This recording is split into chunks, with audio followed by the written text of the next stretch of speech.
Muy buenas a todos, soy Adam Martín, bienvenidos a 3dcollective.es. En el vídeo de hoy vamos a explorar una nueva funcionalidad de 3 Studio Max 2023 que nos permite crear arrays como este que estáis viendo ahora en pantalla, que pueden ser útiles para crear, por ejemplo, el despiece de un suelo, muros de ladrillo u otros elementos donde un objeto se repita múltiples veces conformando un pad o una superficie o cualquier otra cosa. No vamos a entrar en mucho detalle y hay que destacar que el sistema de array tiene algunas limitaciones. Para compensarlo, vamos a hablar de un script que se llama CS Array Maker, que un usuario ha creado de forma gratuita, que nos permite automatizar gran parte del proceso y crear patrones más complejos sin la necesidad de añadir, por ejemplo, wire parameters o similares. Si os interesa el funcionamiento de este nuevo modificador en 3 Studio Max, acompañadme que lo vamos a investigar. Antes de continuar con este vídeo, quiero invitaros a visitar nuestra página web 3dcollective.es. Encontraréis el enlace en la descripción de este vídeo. En esta página web podéis encontrar nuestro blog. En este blog compartimos artículos de diversa índole. Entre ellos podéis encontrar entrevistas a estudios importantes en la industria, de los que podéis aprender un montón, artículos sobre fotografía, sobre cómo preparar un portafolio para entrar a trabajar a la industria, comparativas de hardware, entre otros. También tenéis acceso en la pestaña de V-Ray a comprar vuestras licencias de V-Ray con nosotros. Si estáis en la Unión Europea, podéis comprarlas en 3D Collective y disfrutar de un pequeño descuento. También tenéis acceso a nuestra tienda de productos, donde el equipo de 3D Collective ha trabajado para desarrollar productos que consideramos de gran utilidad para la industria de la visualización arquitectónica. Podéis encontrar nuestros packs de HDRIs, o, si lo preferís, podéis encontrar también los HDRIs en formato individual, nuestros modelos 3D, algunos productos como los LUTs o las luces de estudio que también son interesantes para nuestra profesión. Recordad que estos productos nos ayudan también a desarrollar nuestro canal gratuito, así que comprando cualquiera de nuestros productos nos ayudáis a mantener vivo este proyecto. Y por último, si estáis buscando un lugar donde aprender de forma consistente, de forma unificada, podéis acceder a nuestro curso Las claves del fotorrealismo en V-Ray. Este es un curso muy completo de más de 40 horas de duración que aglutina todos mis conocimientos básicos sobre creación de imágenes fotorrealistas. Si queréis encontrar una información donde podáis entender cómo se crea una imagen fotorrealista, este puede ser un curso para vosotros. El curso no cubre la parte de modelado poligonal ni el uso básico de 3D Studio Max, pero sí cubre todo lo demás. Así que si ya sabéis usar 3D Studio Max, pero sentís que vuestras imágenes todavía no se ven con ese look fotorrealista, este curso puede ser interesante para vosotros. De antemano os agradezco por vuestra colaboración y ahora sí, vamos a comenzar con nuestro vídeo.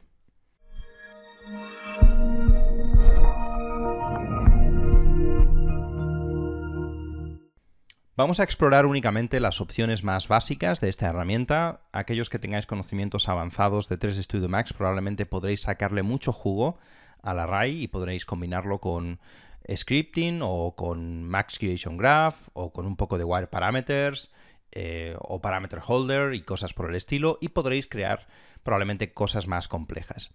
No obstante, a costa de invertir bastante tiempo. En mi opinión, por esta razón, este sistema de array no va a reemplazar a las herramientas que venimos utilizando en, por ejemplo, visualización arquitectónica, como pueden ser Floor Generator si queremos hacer un patrón muy simple de suelo, o Rayclone si estamos buscando un sistema de array rápido, complejo y muy versátil. Recordad que el tiempo es dinero y, por lo tanto, si hacemos mucho array en nuestra profesión, si lo necesitamos muy frecuentemente, probablemente merece la pena comprar una herramienta especializada.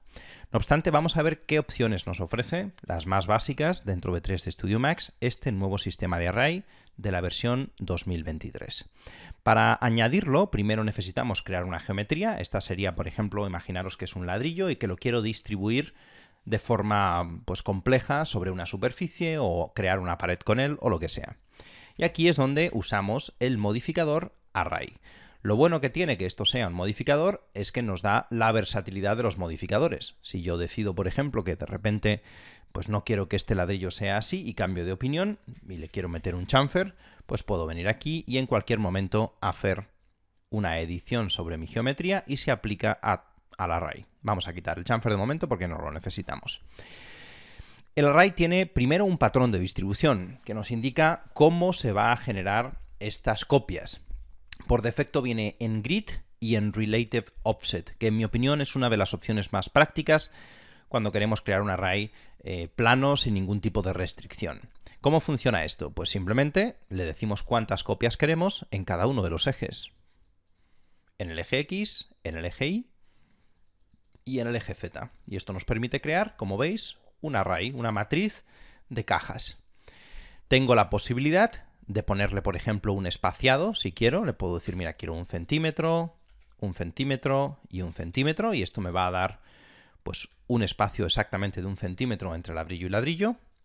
Y también se puede controlar el offset, como veis, es otra manera de definir este espaciado. El offset en este caso es relativo al tamaño del ladrillo. Si ponemos 2, queda un hueco igual al tamaño del ladrillo. Y si lo dejamos en 1, pues se queda con el tamaño exacto del ladrillo y por lo tanto parece que están estaqueados uno encima del otro. Vamos a quitarle este spacing. También podemos definir que el punto de pivote de nuestro array esté o donde estaba nuestro objeto original o que se adapte para que el centro del array quede donde estaba nuestro objeto original. Es una cuestión de preferencia. Yo de momento lo voy a dejar así para que se entienda un poco mejor lo que vamos construyendo. Y otras opciones que tenemos para distribuir nuestro array serían las siguientes. En lugar de, por ejemplo, relative offset, en modo grid, grid es simplemente eso, un grid en X, Y y Z. Podemos decirle dimensiones totales. Cuando le decimos dimensiones totales, pasamos a controlar el array con dos parámetros.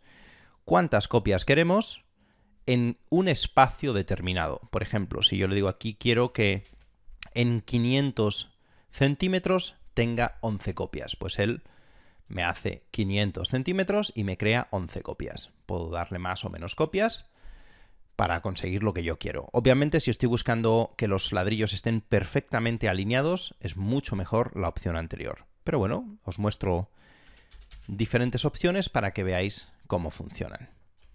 ¿Veis? Y aquí podemos controlar la distribución de nuestro array de otra manera distinta. Y también tenemos un fill. En fill pasamos a controlar el array con un solo parámetro, con el tamaño. Es decir, le decimos, mira, quiero 600 centímetros, llénamelo de ladrillos. O aquí quiero 250, llénamelo de ladrillos. Fijaros que por defecto viene esta pestaña marcada, Dynamic Spacing, y eso hace que el software le da prioridad a la distancia que le hemos indicado. Si le ponemos 250, él va a crear 250 centímetros y si es necesario separar los elementos, los va a separar.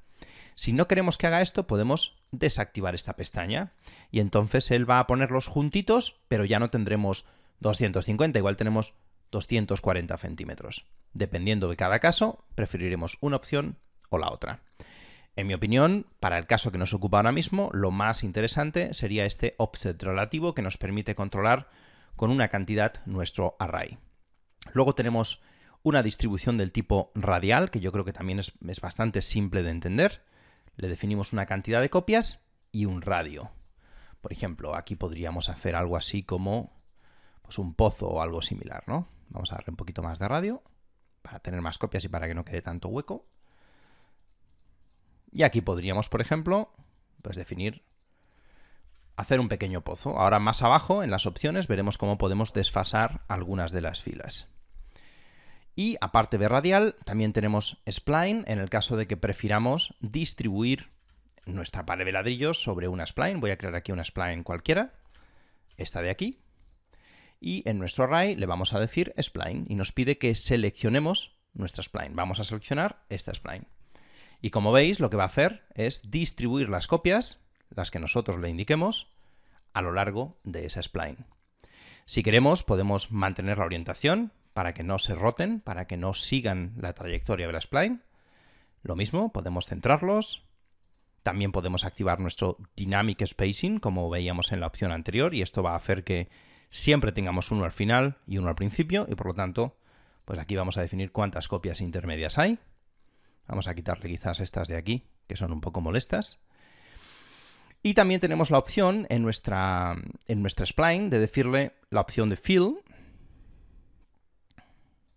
en lugar de count, le podemos decir, por ejemplo, fill, y él va a llenar completamente esa spline con nuestros ladrillos. Fijaros que en las curvas nos van a pasar este tipo de cosas. Esto es normal porque el punto se calcula en el centro.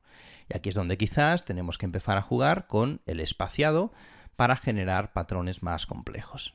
Bueno, esta sería otra manera de controlar nuestro array. También tenemos aquí la posibilidad de hacer un offset relativo y entonces él va llenando, conforme le vamos añadiendo cada vez más copias, va llenando la spline hasta que lleguemos al final. También tenemos la posibilidad de decirle nots, es decir, va a crear estos elementos solo en los puntos de la línea, o podemos decirle que lo haga en los segmentos, es decir, en la posición inicial de nuestros segmentos. Bueno, como veis, varias opciones para controlar nuestro array. En el caso de la distribución de línea, existe la posibilidad de controlar también la superficie sobre la que se proyecta nuestro array. Vamos a crear aquí un plano y lo vamos a poner quizás inclinado. Vamos a hacer esto. Y dentro de las opciones de spline vamos a volver a poner aquí nuestro fill. Le podemos especificar sobre qué superficie queremos restringir nuestro array. Y de esta manera podemos construir, vamos a incrementar la cantidad de elementos, podemos construir un array que está restringido a una superficie. Como veis, también es bastante práctico, puede ser útil para ciertos escenarios. De momento voy a volver a ponerlo en modo grid con relative offset para que creemos nuestro array lo más sencillo posible. Vamos a quitarle además copias, vamos a ponerle tal vez aquí 20 y aquí otras 20 y vamos a quitarle el espaciado y nos quedamos con una pared de ladrillo estándar. Bueno, ahora que ya hemos visto los distintos modelos de distribución, vamos a continuar bajando en las opciones. Quizá me voy a abrir aquí dos paneles para que lo podáis ver un poquito mejor. Vamos a ocultarlas todas y las vamos a ir desplegando poco a poco. Bueno, ya hemos visto los patrones de distribución y ahora pasamos al turno de las transformaciones.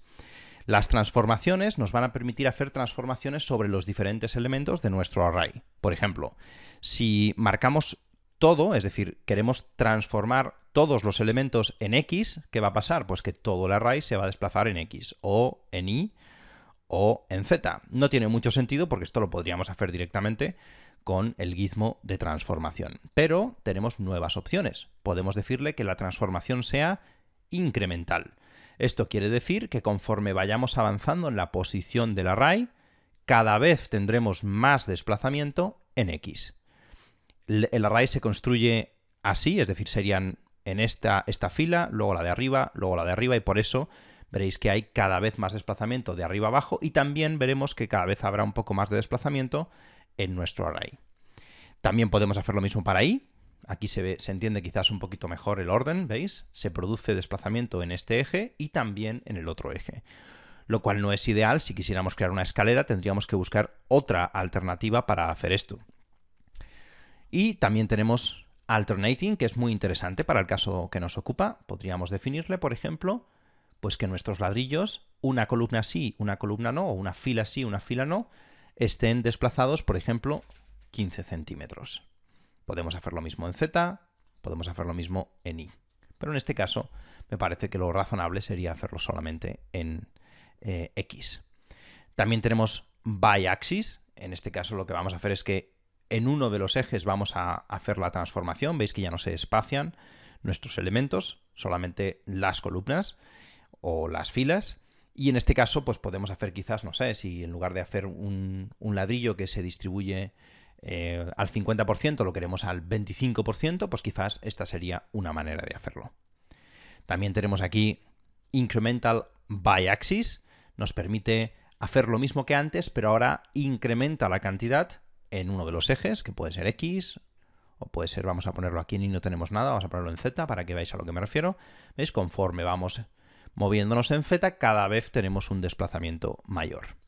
Y luego tenemos X by Y. Para esto vamos a necesitar añadir algunos elementos de distribución en Y, porque lo que tenemos aquí son dos ejes, X e Y, y lo que vamos a hacer básicamente es esto. Conforme nos movemos en Y, nos desplazamos en Z. Bueno, son todas las opciones de distribución que tenemos. Dependiendo del patrón que vayamos a hacer, tendremos que ir jugando con unas o con otras. Luego tenemos rotación local. Yo creo que su propio nombre indica lo que hace. Esta es una rotación en el eje local o en el gizmo local de cada uno de los elementos del array. Podemos hacerlo en X, en Y o en Z. Podemos hacerlo igualmente que antes, incremental. Podemos hacerlo alternating, es decir, que unos se hagan y otros no. Esto nos brinda ya la oportunidad de crear patrones bastante complejos. Random by element, yo creo que también su propio nombre indica lo que hace. Es un random, es un aleatorio. By axis, lo mismo que antes, ¿veis? Aquí tenemos una progresión by axis. Y también tenemos incremental by axis, ¿veis? Aquí tenemos poco y aquí, según vamos moviéndonos en el eje X, tenemos cada vez mayor rotación. También tenemos, en lugar de local rotation, world rotation, que sería todo basado en este gizmo que tenemos aquí. Ahora, por ejemplo, si hacemos esto, ¿veis? Movemos todo nuestro array en el gizmo del mundo o global en lugar de en el gizmo local. Lo bueno que tiene esto es que podemos hacer operaciones incrementales. Por ejemplo, quizá vamos a quitar estas de aquí, no, estas de aquí, para que sea un poco más sencillo de entender. Podemos hacer, por ejemplo, rotaciones incrementales, y esto lo que nos va a permitir, ¿veis?, es crear otro tipo de patrones. Ya no nos estamos moviendo sobre el punto de pivote local, que sería aquí arriba, sino que lo estamos haciendo sobre un punto global. Podemos hacerlo también by axis, por ejemplo. Aquí no, vamos a movernos en otro de los ejes, ¿veis? Y podemos crear patrones también muy interesantes. Bueno, ir explorando las diferentes opciones, y cuando tengáis el reto de crear un patrón muy específico, pues os surgirán ideas de cómo se puede hacer. Y luego tenemos la escala, que yo creo que también su propio nombre indica lo que hace, o todos, o si queremos lo podemos hacer también incremental. Como podéis ver aquí, podemos controlar la escala de forma incremental, etc. Esto es en cuanto a las transformaciones. La siguiente pestaña sería la de aleatoriedad. Las transformaciones nos permiten generar cierto grado de aleatoriedad, al menos una de ellas, las rotaciones, pero si lo que queremos es que cada uno de los elementos del array de forma completamente aleatoria reciba una transformación, lo haremos dentro de esta otra pestaña. Le podemos decir a cuántos o a qué porcentaje de los elementos queremos aplicar las operaciones de aleatoriedad. Por ejemplo, si está en 100, se va a aplicar a todos. Posición, pues si de repente definimos una posición aleatoria, ¿veis? Todos los elementos se mueven aleatoriamente entre 0 y 4,3 centímetros. Si ponemos menos, si ponemos 50%, solo el 50% de los elementos se mueven aleatoriamente. Y este es el SID que nos permite controlar cuáles de los elementos estamos seleccionando. Vamos a ponerlo al 100%, por ejemplo. Tenemos al margen de la posición, que como veis podría ser útil este, por ejemplo, si queremos crear un patrón que se sienta como con diferentes alturas, ¿no? También tenemos rotación, ¿veis? Tenemos la posibilidad de rotar aleatoriamente nuestros elementos si estamos nuevamente creando un muro o un suelo y queremos que los especulares no estén todos perfectamente alineados. Esta podría ser una opción. Y luego tenemos la escala. En cuanto a la escala, ocurre una cosa, y es que, claro, si yo modifico simplemente el escalado de los elementos, va a ocurrir esto. En algunos lugares quedarán huecos y en otros lugares quedarán solapamientos. Esto no es muy útil, no es muy práctico, y cuando yo lo que quiero crear es un muro, por ejemplo, o un patrón de distribución con tamaños aleatorios, no se podría hacer de esta manera. Lo tendríamos que hacer utilizando dos arrays. Ahora vemos cómo se pueden construir ese tipo de geometrías. Y luego también, pues igual le podemos dar un poco de cambio aquí en Z o en Y, mejor dicho, para que se vean pues un poquito más desordenados. Bien, al margen de esto tenemos el Material ID. Por defecto se le aplica el mismo Material ID a todos los elementos y honestamente con las herramientas que tenemos ya de aleatoriedad tanto en V-Ray como en Corona no es necesario más. Pero si queremos podemos hacer que se distribuyan aleatoriamente IDs del 1 al 20, del 1 al 10, etc. De momento lo voy a dejar en 1. Las UVs, podemos decirle si queremos que se utilicen las UVs existentes, si queremos que se clonen las UVs, por defecto lo voy a dejar en existentes. Y también podemos especificarle que elimine un 10% de los elementos, por ejemplo, o elimine un 25% de los elementos. Y también podríamos decirle que elimine elementos basados en otro objeto existente. Si yo creo aquí una esfera, por ejemplo, que intersecte con mi array y quiero eliminar los elementos que están dentro de esa esfera, pues simplemente hago esto y he eliminado los elementos que chocan contra esa esfera. Vamos a borrar esto y vamos a volver a poner esto en el 0%. Y por último, existe la posibilidad de crear estas instancias como si fueran objetos dentro de 3D Studio Max. Si le damos aquí a crear objetos, ahora hemos creado, si os fijáis aquí, instancias en lugar de un modificador de array. En este caso no me interesa, prefiero conservar el modificador para que continuemos explorando opciones. Así que voy a borrar todo esto de aquí. Y de hecho vamos a crearlo otra vez porque quiero mostraros cómo podemos controlar ciertas cosas de nuestro array. Vamos a ponerle esto 1538, por ejemplo. Sería un ladrillo, ¿no? Vamos a dejarle un segmento.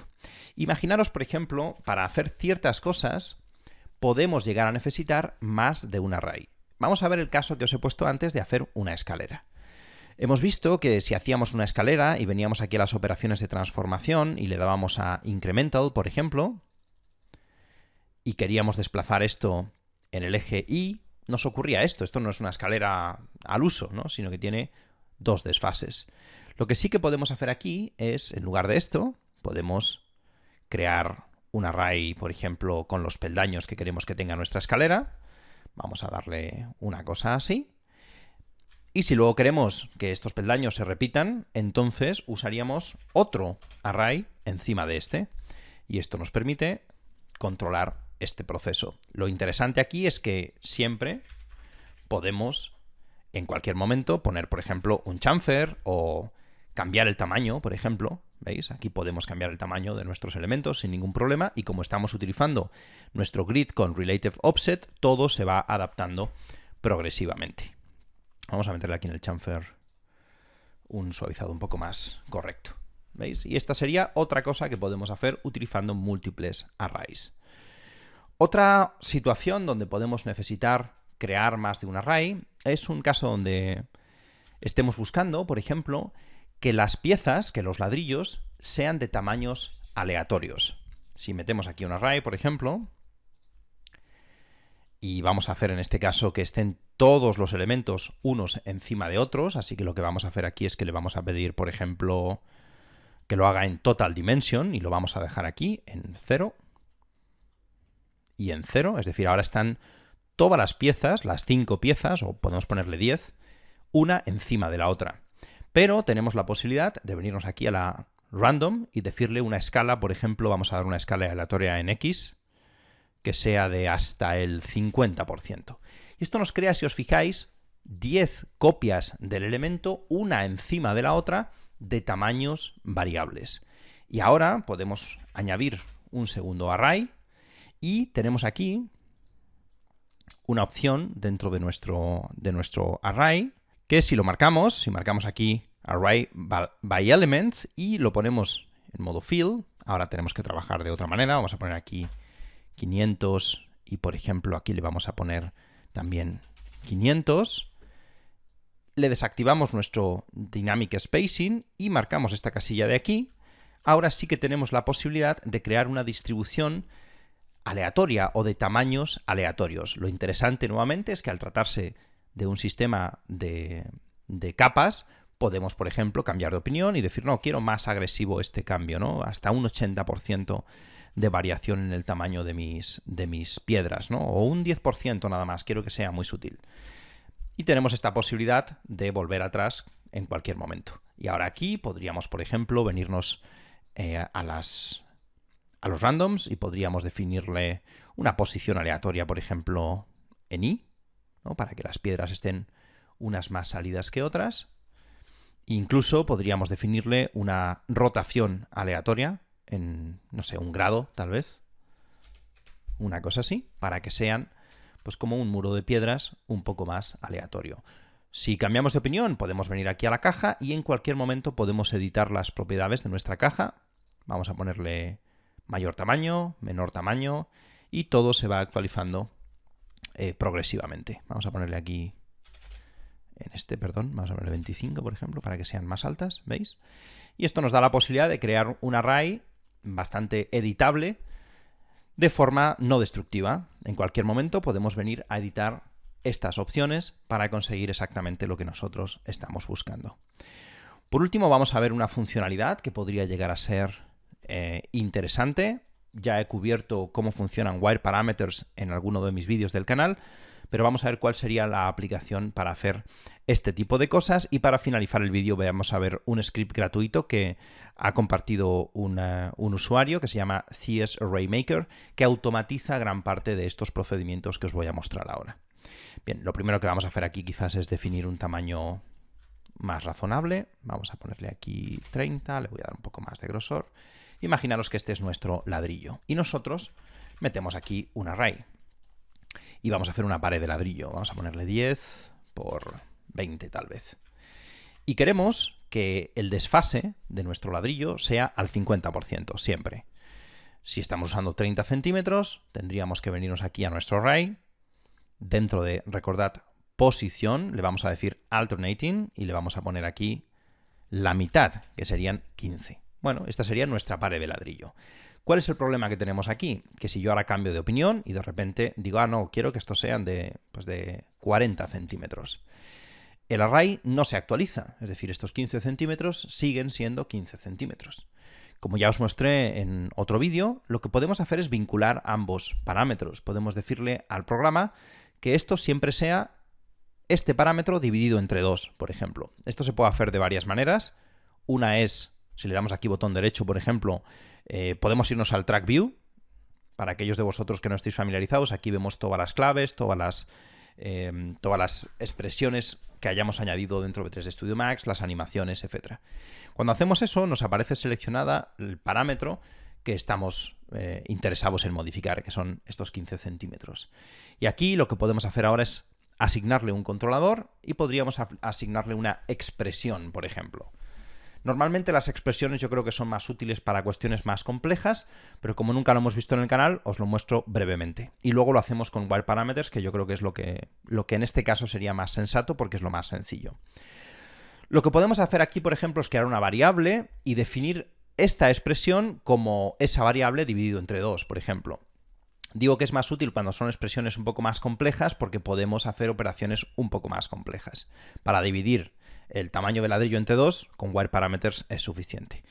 A esta variable le podemos llamar hola, si queremos, es una variable tipo escalar, la creamos y le vamos a decir que esta variable sea, en este caso, vamos a abrirnos aquí a nuestra caja y creo que estamos tratando de definir a través del width, ahora no lo recuerdo exactamente, pero supongo que sí. Acabamos de crear una variable que se llama hola y lo que podemos hacer aquí es que esto sea hola partido por 2. Vamos a evaluarlo y vemos que funciona correctamente.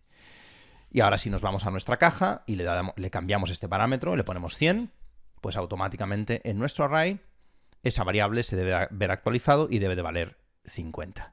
No podremos modificar esta variable porque está controlada por este tamaño. Si queremos ver otra forma de hacerlo, vamos a eliminar esta expresión. Vamos a irnos aquí al Wire Parameters y le voy a asignar un controlador por defecto. Ahora volvemos a estar en el caso inicial, o sea, no funciona. Si ponemos 100, no se actualiza nuestro array. Pero lo que podemos hacer aquí es venirnos a nuestro Wire Parameters y lo que vamos a hacer es decirle que queremos vincular este parámetro con el width de nuestro objeto. La relación que queremos establecer es en una dirección, es decir, queremos que el width de nuestro objeto controle este otro parámetro, así que vamos a establecer esta dirección de control y le vamos a decir que queremos que esto sea el width partido por 2, por ejemplo. Vamos a conectarlo y a partir de ahora ya tenemos nuevamente lo mismo. Cuando modifiquemos el tamaño de nuestra caja, automáticamente se actualizarán los parámetros de nuestro array. Como veis, para extender las funcionalidades básicas de este array es necesario complicar bastante la situación. Hay un script gratuito que os compartiré el enlace en la descripción, lo podéis encontrar en esta página web y se llama CS Array Maker. Es de Chang Soeun, no sé si estoy pronunciando bien su nombre, y básicamente automatiza gran parte de los procesos para crear patrones un poco más complejos, como estos patrones de Herringbone o de Cesta, etc. Vamos a ver cómo funciona. Una vez instalado el script, nos aparecerá en nuestro 3D Studio Max. Ya sabéis cómo se añade un botón a 3D Studio Max y si no, mirar mi vídeo sobre scripts. Y aquí básicamente pues nos vienen un montón de funcionalidades que rápidamente nos permiten crear arrays complejos. Por ejemplo, si le damos aquí a círculo, pues él nos crea un array con círculos distribuidos. Si le damos aquí a triángulos, pues nos crea un array con triángulos. Que si os fijáis, pues bueno, el de los triángulos es bastante fácil de crear, ¿no? Son pues triangulitos, podemos crear hexágonos, que puede ser un patrón interesante. Obviamente, pues tenemos aquí opción a manipular el tamaño de nuestros hexágonos y en nuestro array tenemos opción de manipular el tamaño de nuestros hexágonos. Tenemos un patrón de Herringbone que está compuesto de 2 arrays distintos y, por supuesto, debería de funcionar correctamente si actualizamos el tamaño de nuestras cajas. Como veis aquí, todo se adapta correctamente. Aquí es donde os digo que para poder conseguir esto, pues el usuario ha tenido que ha tenido que mapear por lo menos 3 o 4 parámetros con funciones para que funcione correctamente. Por suerte, pues si queréis utilizar este script es gratuito y os puede permitir crear estos patrones de forma bastante sencilla. Tiene otras opciones interesantes para añadir aleatoriedad en el patrón de coordenadas de mapeado, etcétera, pero eso ya os dejo a vosotros que lo exploréis. En el vídeo de hoy simplemente quería mostraros en qué consiste este nuevo sistema de array en 3D Studio Max 2023 y cómo lo podemos comenzar a utilizar. Espero que os haya resultado de utilidad. Si es así, me encantaría cualquier comentario o sugerencia en la sección de comentarios de este vídeo. Espero que os haya gustado y nos vemos en la próxima.